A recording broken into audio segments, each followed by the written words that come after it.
اور اس سے بھی بڑی بات ہے، اتنی جو میں نے بات پہلے کی ہے، بابا سعید صاحب گکڑ منڈی والے مجھے بتاتے تھے، صابر صاحب رحمۃ اللہ علیہ نا اس وقت لاہور چھوٹا تھا، اتنا بڑا نہیں تھا، یہ 50 سال پہلے کی بات ہے، تو وہ 2 موریا پل سے نا ٹانگے پہ بیٹھ کر جایا کرتے تھے، وہاں کچھ لوگوں کی حاجتیں جو ہے نا وہ پوری کرتے تھے۔ بابا شہین صاحب کے ریفرنس سے کہتے ہیں کہ وہ بھی ساتھ ہوتے تھے،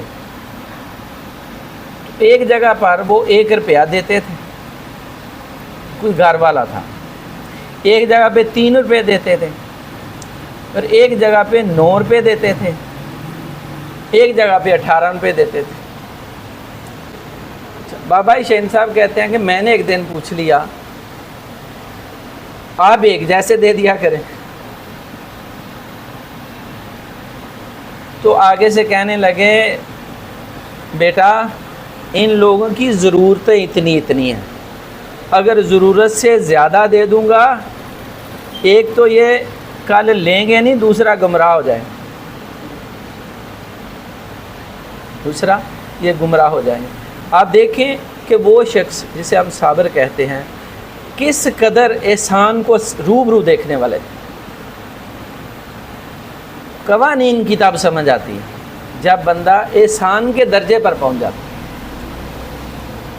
جب تک ان آزمائشوں سے نہیں گزرتا، خدا کے قانون آپ کی نظر کے سامنے سے نہیں گزرتے، آپ ان کے اوپر باریک بینی سے غور فکر نہیں کرتے، آپ نہ رحمت کو سمجھ سکتے ہیں، نہ احسان کو سمجھ سکتے ہیں، نہ محسن کو سمجھ سکتے ہیں۔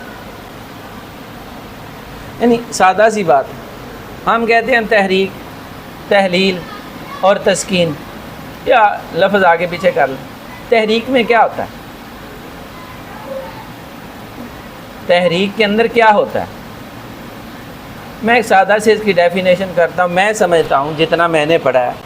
تحریک کے اندر کوئی عضو اپنی غذا لیتا ہے، کوئی عضو اپنی غذا لیتا ہے، وہ روحانی لے سکتا ہے، وہ جسمانی لے سکتا ہے، وہ نفسانی لے سکتا ہے، وہ اپنی جان کے حوالے سے لے سکتا ہے، روح کے حوالے سے لے سکتا ہے، اور تحلیل کے اندر اپنے فضلات کو خارج کرتا ہے۔ جب فضلات کو خارج کر لیتا ہے تو تسکین کے اندر وہ سکون کرتا ہے۔ جب اس روٹ کے اوپر آپ دیکھیں گے زمانے کو، روح کو غذا کہاں سے ملتے، جسم کو کہاں سے ملتے؟ ہمارے انسانوں کے اندر 2 چیزیں ہیں، روح بھی ہے اور جان بھی ہے، ایسی ہے کہ نہیں؟ روح کہتے ہیں پرواز کر گئی جان مک گئی، کہتے ہیں نا روح پرواز کر گئی تو جان مک گئی، اور کلینیکلی ڈیتھ لکھ دیتے ہیں، بندے کے اعضاء بھی حرکت کر رہے ہوتے ہیں۔ روح پرواز کر گئی ہے، جان جسم کے اندر ہے، وہ کہتے ہیں حرکات ہیں لیکن کلینیکلی ڈیتھ ہو گئی ہے، بندہ فوت ہو گیا، ایکسپائر ہو گیا، سرٹیفکیٹ بھی باقاعدہ جاری کرتے تھے۔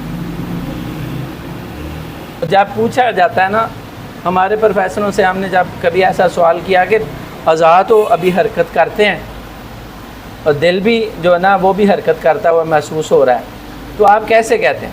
وہ کہتے ہیں کہ اس کی اصل جو روح تھی وہ نکل گئی ہے، ابھی جان کا پروسیس باقی ہے، وہ اب ٹکے گی نہیں، وہ نکل جائے گی، وہ ڈیڈ ہو جائے گی۔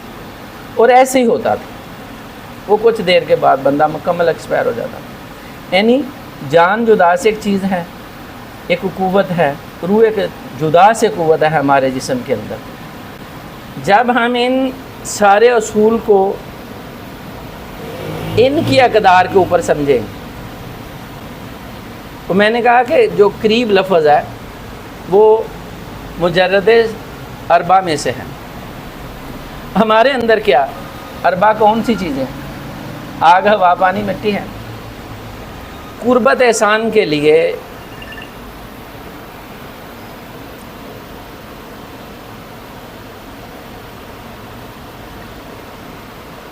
السلام علیکم جی، میں لاہور آیا تو میں تھوڑی دیر بعد تمہیں کال کرنا۔ اللہ حافظ۔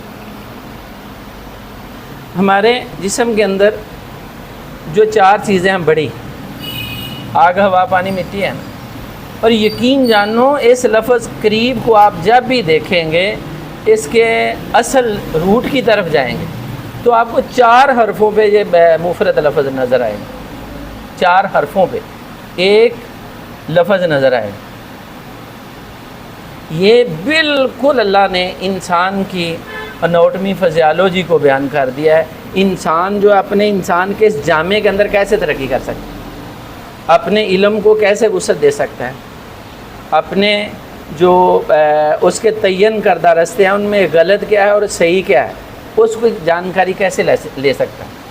یہ ہمارے سامنے اللہ نے جتنے قرآن کے اندر قانون بیان کیے ہیں یہ سارے کوڈ ہیں، ان کو ڈی کوڈ کر کے دیکھو، آپ کو وہ نظر آئیں گے، وہ مشاہدے نظر آئیں گے جو ان آنکھوں کے اندر جرت ہی نہیں ہے دنیا اس وقت کے لوگوں کی کہ وہ کر سکیں۔ اللہ کے بندو، جب یونانی تہذیب عروج پر تھی، ہم اس کا مطالعہ کرتے، اس وقت دوربین نہیں تھے، تو ننگی آنکھوں سے آسمان کا مشاہدہ کر کے انہوں نے بتایا تھا اتنے سیارے ہیں، اتنے دوسرا نام رکھ دیے، انہوں نے ان کے رستوں کا بھی تعین کر دیا۔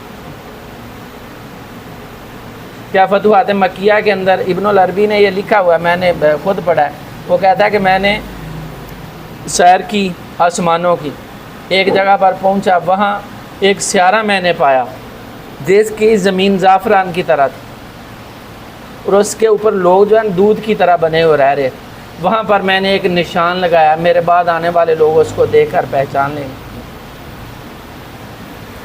یہ ساری چیزیں ہیں، یہ راز بھی تبھی کھلتے ہیں جب ان رازوں کے بندہ قریب جاتا ہے۔